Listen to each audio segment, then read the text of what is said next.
President Cyril Ramaphosa's tax incentives plan for households and businesses has received mixed reaction. Some industry experts are calling it a ray of light for solar panel rollout, while others are not convinced it will be equitable.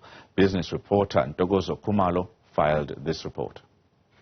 During his address last week, President Cyril Ramaphosa announced tax incentives for South African households and businesses looking to move to solar energy. But industry experts say this is not new and that intense load shedding has fast-tracked the process. Certain tax incentives that already exist in the Income Tax Act in terms of renewable energy. I think what we're seeing here is that those tax incentives were really utilized mainly by businesses more and not that many, in fact.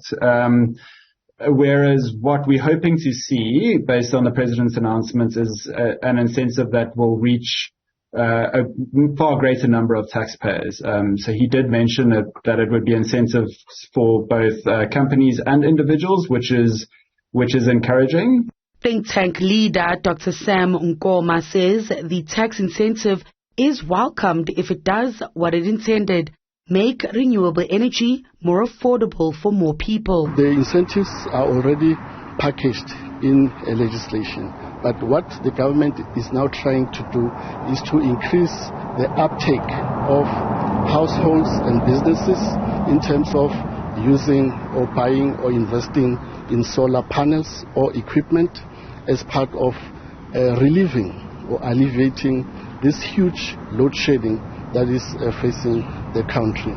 Sega warns that because of this, the tax incentives must be equitable, as those who can afford renewable energy are the high-income earners, making up a big chunk of the tax base. Anecdotally, we can see that the people who have the means to invest in solar power in their private households are doing it regardless of an incentive. So what we hope to see with the announcements of this incentive from the President is that it would enable access to renewable energy to a far greater proportion of the population. Sega says there are a number of directions the government could choose to take, including households and businesses needing to be regulated to figure out how much power they use and save, or deductions off your taxable income. Finance Minister Enoch Gondongwana is expected to unpack the incentive as well as the bounce back loan scheme for small businesses when he presents the national budget in Cape Town next week. For Newzroom Afrika, Channel 405, I'm Ntokozo Khumalo in Johannesburg.